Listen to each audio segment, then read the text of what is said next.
પિતૃઓ પસંદ કરીએ એ આપણી ઈચ્છા અનુસાર હોવા જોઈએ. ફોર એક્ઝામ્પલ ઉદાહરણ સરળ ઉદાહરણ છે, યાદ રાખો. માની લો કે આપણે કોઈ નર વનસ્પતિ એક પસંદ કરીએ અને માદા વનસ્પતિ પસંદ કરીએ તેની આપણી ઈચ્છા અનુસાર લક્ષણો હોય. નર વનસ્પતિની ક્ષમતા માની લો કે એવી છે કે એની ઉત્પાદકતા કે જેની ઉત્પાદન છે ઉત્પાદકતા એવી છે વધુ છે, પરંતુ એની જે રોગ પ્રતિકારકતા છે રોગો સામે લડવાની ક્ષમતા છે એ કેવી છે ઓછી છે. અને ઈચ્છિત લક્ષણ કેવું વધુ ઉત્પાદક. એ વસ્તુ માદા વનસ્પતિ એવી છે કે એની ઉત્પાદકતા કેવી છે ઓછી અને રોગ પ્રતિકારકતા કેવી છે વધુ હોય. બે અલગ વનસ્પતિઓ છે એને આપણે લઈ લઈએ માદા બંને આપણા એક ઈચ્છિત લક્ષણ છે. અહીંયા ઉત્પાદકતા ઈચ્છિત લક્ષણ, અહીંયા રોગ પ્રતિકારકતા ઈચ્છિત લક્ષણ છે. હવે આ બંને વનસ્પતિઓ વચ્ચે આપણે સંકળાતા નથી. બંને વનસ્પતિઓ વચ્ચે સંકળાતા નથી. ઓકે મને ચાલુ થવા દો. મને કાગળ મને આપણી ઈચ્છા અનુસાર કાગળ બેસી એટલે આ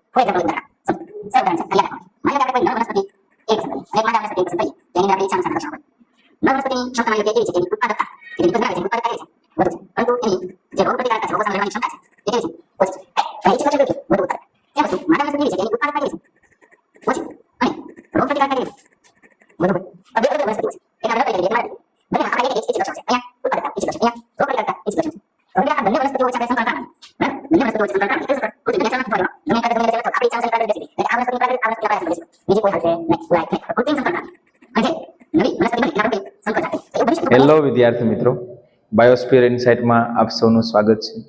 મિત્રો, લાસ્ટ જે વિડીયો લેક્ચર હતો એની અંદર આપણે પરાગરજ અને સ્ત્રીકેસરની જે આંતરક્રિયાઓ હતી એના વિશે આપણે ખૂબ જ સારી રીતે અભ્યાસ કર્યો અને હવે સમય આવી ગયો છે ખેડૂતો માટે ખૂબ જ અગત્યની પ્રક્રિયા, બરાબર, કે જેને આપણે કૃત્રિમ સંવર્ધન પદ્ધતિઓ કે જેનાથી આપણને સંકર જાતો મળતી હોય, હાઇબ્રિડ જાતો મળતી હોય, તો એના વિશે આપણે અભ્યાસ કરવાનો છે કે ખરેખર આ જે હાઇબ્રિડ પ્લાન્ટ્સ હોય, હાઇબ્રિડ વનસ્પતિઓ હોય એ કેવી રીતના બનાવવામાં આવતી હોય, તો એના વિશે આપણે આજે વાત કરવાની છે, કૃત્રિમ સંવર્ધન પદ્ધતિઓ, બરાબર. તો વિદ્યાર્થી મિત્રો, સમય ન લેતા મુદ્દા ઉપર જઈએ. કૃત્રિમ સંવર્ધન પદ્ધતિ તો સમજો. કૃત્રિમ સંકરણ. હવે જો બેટા, એક વસ્તુ તમને ખ્યાલ હોવી જોઈએ કે જે નવો પ્લાન્ટ બનશે એ કેવો બને એનો આધાર કોના ઉપર હોય? તો કે પિતૃઓ ઉપર. કયા પિતૃ? તો કે ભાઈ નર પિતૃ અને માદા પિતૃ. જો નર પિતૃની અંદર એટલે કે પરાગરજની અંદર સારા લક્ષણો ધરાવતું જનીન હશે તો એ સંતતિમાં ઉતરી આવવાનું છે, અને એવી જ રીતના માદા વનસ્પતિ એટલે કે અંડકોષની અંદર સારા લક્ષણો ધરાવતું જનીન હશે તો એ સંતતિમાં ઉતરી આવવાનું છે. તો અહીંયા ખાસ આપણે ધ્યાન એ રાખવાનું છે કે જે પિતૃઓની પસંદગી કરવાના છીએ એ ઈચ્છિત લક્ષણો વાળી હોવી જોઈએ, બરાબર. આપણે ઈચ્છા અનુસારના આપણા લાભ કરાવે એવા લક્ષણોવાળી વનસ્પતિઓ છે આપણે પસંદ કરવી પડે. તો કૃત્રિમ સંકરણ કોને કહેવામાં આવે? તો ખાસ ધ્યાનથી સમજો. ઈચ્છિત લક્ષણો ધરાવતા જાતો વચ્ચે કરાવવામાં આવતું જે પ્રજનન છે એને આપણે શું કહીશું? કૃત્રિમ સંકરણ કહેવામાં આવે. કૃત્રિમ સંવર્ધન કહો તો પણ હાલ, હાઇબ્રિડાઇઝેશન કહો તો પણ હાલ. એક વસ્તુ ખ્યાલ આવી ગયો કે જે પિતૃઓ પસંદ કરીએ એ આપણી ઈચ્છા અનુસારના હોવા જોઈએ. ફોર એક્ઝામ્પલ હું એક ઉદાહરણ આપું, સમજો. સરળ ઉદાહરણ છે, ખાલી યાદ રાખવા માટે. માની લો કે આપણે કોઈ નર વનસ્પતિ એવી પસંદ કરીએ અને એક માદા વનસ્પતિ એવી પસંદ કરીએ કે એની અંદર આપણી ઈચ્છા અનુસારના લક્ષણો હોય. નર વનસ્પતિની ક્ષમતા માની લો કે એવી છે કે એની ઉત્પાદકતા કે જે નીપજ બનાવે છે એની ઉત્પાદકતા કેવી છે? વધુ છે. પરંતુ એની જે રોગ પ્રતિકારકતા છે, રોગો સામે લડવાની ક્ષમતા છે એ કેવી છે? ઓછી છે, રાઈટ. તો અહીંયા ઈચ્છિત લક્ષણ કયું થયું? વધુ ઉત્પાદકતા. સેમ વસ્તુ માદા વનસ્પતિ એવી છે કે એની ઉત્પાદકતા કેવી છે? ઓછી હોય અને રોગ પ્રતિકારકતા કેવી હોય? વધુ હોય. તો આ બે અલગ અલગ વનસ્પતિઓ છે. એકને આપણે નર તરીકે લીધી, એકને માદા તરીકે લીધી. બંનેમાં આપણા એક એક ઈચ્છિત લક્ષણો છે. અહીંયા ઉત્પાદકતા ઈચ્છિત લક્ષણ, અહીંયા રોગ પ્રતિકારકતા ઈચ્છિત લક્ષણ છે. તો હવે બેટા આ બંને વનસ્પતિઓ વચ્ચે આપણે સંકરણ કરાવડાવીએ, બરાબર. બંને વનસ્પતિઓ વચ્ચે સંકરણ કરાવડાવીએ. કયું સંકરણ? કૃત્રિમ. જો નેચરલ નથી થવા દેવાનો, ગમે એની પરાગરજ ગમે એને બેસે એમ નથી થવું જોઈએ. આપણી ઈચ્છા અનુસારની પરાગરજ જ બેસવી જોઈએ. એટલે કે આ વનસ્પતિની પરાગરજ જ આ વનસ્પતિના પરાગાસન પર બેસવી પડે, બીજી કોઈ હાલશે નહીં, ભૂલાય નહીં. તો કૃત્રિમ સંકરણ કરાવીએ અને જે નવી વનસ્પતિ બને એને આપણે શું કહીએ? સંકર જાત કહીએ. તો એવું બની શકે, જો બને જ એવું નથી કહેતો, એવું બની શકે કે એની ઉત્પાદકતા કેવી હોય? ઉત્પાદકતા વધુ મળી શકે અને રોગ પ્રતિકારકતા પણ વધુ મળી શકે. આવું બની શકે. બને જેવું કહેતો નથી, કારણ કે ઘણી બધી વખત બેટા એક્સપેરિમેન્ટ આવા કરાવીએ ને ત્યારે ભાગ્યે જ એકાદ એક્સપેરિમેન્ટ છે એ સક્સેસ થતો હોય, કે એમાં આપણા ઈચ્છા અનુસારના લક્ષણો છે એ સંતતિમાં ઉતરી આવતા હોય. તો આવી રીતના કરાવવામાં આવે શું? કૃત્રિમ સંકરણ. તો બેટા પ્રશ્ન એમ થાય કે સર આ બધું કરવું હોય, આપણી ઈચ્છા અનુસાર જ બધું કામ થાય, તો એ કેવી રીતના પોસિબલ બને? એવી કોઈ પદ્ધતિઓ ખરી કે આવી રીતના આપણે કામ કરાવી શકીએ? તો હા, ડેફિનેટલી, ચોક્કસ. શા માટે નહીં? આપણે એવી પદ્ધતિઓ વિશે વાત કરવી છે. તો ખાસ યાદ રાખજો કે કોઈ પદ્ધતિની વાત કરવા જઈએ તો પહેલી પદ્ધતિ છે એ કઈ છે? વંધ્યીકરણ, જેને ઇંગ્લિશમાં કહેશું ઇમેસ્ક્યુલેશન. વંધ્યીકરણ તરીકે ઓળખવામાં આવે. ઇમેસ્ક્યુલેશન. What is emasculation? તો ખાસ ધ્યાનથી સમજજો કે માદા તરીકે પસંદ કરેલ વનસ્પતિના પુષ્પમાંથી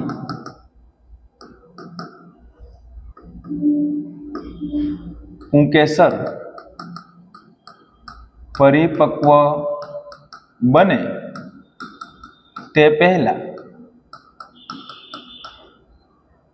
કાપી દૂર કરાય. આખી વાત મેં તમને અહીંયા લખી દીધી છે. શું કીધું? માની લ્યો કે કોઈ વનસ્પતિ દ્વિલિંગી પુષ્પ ઉત્પન્ન કરે છે. સાંભળજો, દ્વિલિંગી પુષ્પ. અને આને આપણે માદા તરીકે લઈએ, અને કોઈ નર તરીકે ઉત્પન્ન કરતી એકલિંગી પણ હોઈ શકે અને દ્વિલિંગી પણ હોઈ શકે. બરાબર? સમજો. નર તરીકે પસંદ કરી, નર, માદા. હવે હું કામ ઇમેસ્ક્યુલેશન હું કામ કરાવવામાં આવે? જોજો, ઇમેસ્ક્યુલેશન હું કામ કરાવવામાં આવે? માની લો કે અહીંયા પુષ્પ કેવું છે? દ્વિલિંગી છે. તો પેલી સમસ્યા શું સર્જાય? આપણા કામમાં રૂકાવટ ક્યાં આવે? કે એવું બની શકે કે આ પુંકેસર પરિપક્વ બન્યું હોય તો આની નાની પરાગરજ અહીંયા જઈને બેસી જાય, તો આપણો ગોલ સિદ્ધ થાય? નો થાય ભાઈ. કેમ? તો કે આની નાની પરાગરજ અહીંયા બેસી ગઈ તો એ તો કુદરતી રીતે પ્રક્રિયા થઈ ગઈ, તો આપણી ઈચ્છા અનુસારની પરાગરજ બેસશે નહીં. તો આવું ન થાય એટલા માટે આ જે પુંકેસર જે છે, પુંકેસર એ પરિપક્વ બને એ પહેલા એને કાપી અને શું કરી દેવામાં આવે? શું કરી દેવામાં આવે? દૂર કરી દેવામાં આવશે. બરાબર? એક પછી એક દૂર કરી દઈએ. આને કાપીને દૂર કરી દીધું, આને કાપીને દૂર કરી દીધું. તો આ પ્રક્રિયાને બેટા શું કહેવામાં આવે? ઇમેસ્ક્યુલેશન. ભૂલાય નહીં. શું થયા? ઇમેસ્ક્યુલેશનની પ્રક્રિયા થઈ. સર, એક પ્રશ્ન થાય કે દ્વિલિંગી પુષ્પ હોય તો જ ઇમેસ્ક્યુલેશન થશે. જો દ્વિલિંગી પુષ્પ હોય ને તો જ ઇમેસ્ક્યુલેશન કરાય. દ્વિલિંગી પુષ્પમાં જ આ વસ્તુ થાય. કારણ કે જો એકલિંગી પુષ્પ હોય એ પુષ્પમાં વંધ્યીકરણની જરૂરિયાતની જરૂર નથી. કેમ સર? તો એકલિંગી પુષ્પને આપણે માદા તરીકે પસંદ કરીએ તો એમાં તો માત્ર સ્ત્રી કેસર જ હોય, પુંકેસર હોય જ નહીં. પુંકેસર હોય નહીં, દૂર કરવાની કઈ વાત આવે નહીં. એટલે વંધ્યીકરણની જે પ્રક્રિયા છે માત્ર ને માત્ર કેવા પુષ્પો માટે સીમિત છે? દ્વિલિંગી પુષ્પો માટે. ક્લિયર? Yes, very good. હવે એક સમસ્યા દૂર થઈ ગઈ. કઈ? કે ઇમેસ્ક્યુલેશન કરી એટલે આની પરાગરજ, આના પુષ્પની પરાગરજ અહીંયા આવશે નહીં આવે. પણ હજી એક સમસ્યા તો ઊભી છે. હું કે અન્ય કોઈ વનસ્પતિની પરાગરજ છે એ આવીને અહીંયા બેસી જાય. રાઈટ? તો એ હાલે? નો હાલે. કેમ? પરાગરજ તો આપણે ઈચ્છીએ એ જ આવવી જોઈએ. રાઈટ? તો એના માટે બીજી પ્રક્રિયા કરાવવામાં આવે. સમજો કઈ પ્રક્રિયા? કોથળી ચઢાવવી, એટલે ઇંગ્લિશમાં એને કહીશું બેગિંગ, રાઈટ? શું કહેવામાં આવે? બેગિંગ. શું કરાય એમાં? તો જો ઇમેસ્ક્યુલેશન કરાયેલ જે પુષ્પ હોય પર મીણિયા કાગળની શું ચડાવાય? કોથળી ચઢાવાય. મીણિયા કાગળની યોગ્ય કદની કોથળી પહેરાવી દેવાની. આવી રીતના જો આ જે છે ને હું કોથળી વડે ઢાંકી દઉં. કોથળી વડે ઢાંકી દઉં તો બીજી કોઈ પરાગરજ છે અહીંયા આવીને બેસશે નહીં, આપણું પરાગાસન છે એકદમ શુદ્ધ રહેશે, રાઈટ? હા કે ના? આ પ્રક્રિયાને શું કહેવાય? કોથળી ચડાવવી અથવા બેગિંગ કહેવામાં આવે. બેટા જો અહીંયા પ્રશ્ન કન્ફ્યુઝ નહીં કરતા કે કોથળી ચડાવવાની પ્રક્રિયા જે છે એ એકલિંગી પુષ્પમાં કરાવી કે દ્વિલિંગીમાં કરાવવી પડે, બરાબર? પાછું ખાલી યાદ રાખવાનું કે ઇમેસ્ક્યુલેશન એક જ પદ્ધતિ એવી છે કે જે માત્ર દ્વિલિંગી પુષ્પમાં કરાવાય, એકલિંગીમાં કરાવાય ને બાકી બેગિંગ તો બેયમાં કરાવવું પડે. કારણ કે એકલિંગી પુષ્પનું સ્ત્રી કેસર હોય તો એને ઉપર બીજી પરાગરજ આવી જાય, નો આવે એટલે આપણે બેગિંગ કરાવવાનું. ક્લિયર? હવે શું કરશું? સાંભળજો. હવે શું કરવામાં આવે તો કે હવે બેગિંગ કરાવેલ જે પુષ્પ છે એમાં જ્યારે પરાગાસન જ્યારે પરિપક્વ બને ત્યારે થોડી વાર માટે આ કોથળી દૂર કરી દેવાની, રાઈટ? અને દૂર કર્યા બાદ આપણે જે ઈચ્છિત નર વનસ્પતિ પસંદ કરી છે એ નર વનસ્પતિની પરાગરજ છે એ કલેક્ટ કરી, પરાગરજ એકત્રિત કરી અને એ પરાગરજને ક્યાં લઈ જવાની? આ પરાગાસન પર શું કરવાનો? એનો છંટકાવ કરવાનો, બરાબર? હા કે ના? હા, છંટકાવ કરી દીધો એટલે આપણે ઈચ્છિત પરાગરજ આવી અહીંયા. હા કે ના? તો ઈચ્છિત પરાગરજ અહીંયા આવી ગઈ. સર કામ પૂરું? નહીં, સમજો. ઈચ્છિત પરાગરજ અહીંયા મૂકી દીધી એટલે આપણું કામ કમ્પ્લીટ થઈ જતું નથી. તો હજી એવું બની શકે કે અહીંયા આ પરાગરજનું અંકુરણ ન થાય અને બીજી કોઈ વનસ્પતિની પરાગરજ આવીને અહીંયા અંકુરિત થઈ જાય તો આપણે વેમમાં રહી જઈએ કે આપણી પરાગરજનું અંકુરણ થયું, પણ ખરેખર એવું થતું નથી. તો એવું ન થાય એટલા માટે ફરી વખત એને શું ચડાવી દેવાની? કોથળી ચડાવી દો એટલે કોઈ બીજી પરાગરજ આવી શકશે નહીં, બરાબર? અને આપણી ઈચ્છિત જે છે પરાગરજ અને ઈચ્છિત માદાજન્યુ ભેગા મળી અને ઈચ્છિત નીપજ બનાવશે. ક્લિયર? અને પછી આમાંથી ફળ અને બીજનો વિકાસ થાય, એ બીજનું વાવેતર કરશું. વાવેતર કરીને અને જે નવા છોડ બને એમાં લક્ષણોનું છે એ અવલોકન કરવામાં આવે કે ખરેખર આપણે જે ઈચ્છતા હતા એવા લક્ષણો આવ્યા કે નહીં, બરાબર? આવી સરસ મજાની પ્રક્રિયા છે એને આપણે શું કહેશું? કૃત્રિમ સંકરણ અથવા તો કૃત્રિમ સંવર્ધન. અને બેટા આ જે પદ્ધતિ છે એ ખાસ યાદ રાખવાની છે કે પાક સુધારણા કાર્યક્રમ માટે ઉપયોગી છે, બરાબર? પાક સુધારણા કાર્યક્રમ વિવિધ હાઇબ્રિડ જાતો બનાવવામાં છે આ કૃત્રિમ સંકરણ છે એ બેસ્ટ પ્રોસેસ છે. ક્લિયર? તો આજે આપણે જોયું કૃત્રિમ સંકરણ વિશે. બેટા ખૂબ મજા પડી હશે. આગળનું જે હવે બેવડું ફલનની વાત છે એ આપણે આવનારા લેક્ચરની અંદર કરશું. તો ત્યાં સુધી વિરામ લઈએ, મળીએ છીએ આવતા લેક્ચરમાં.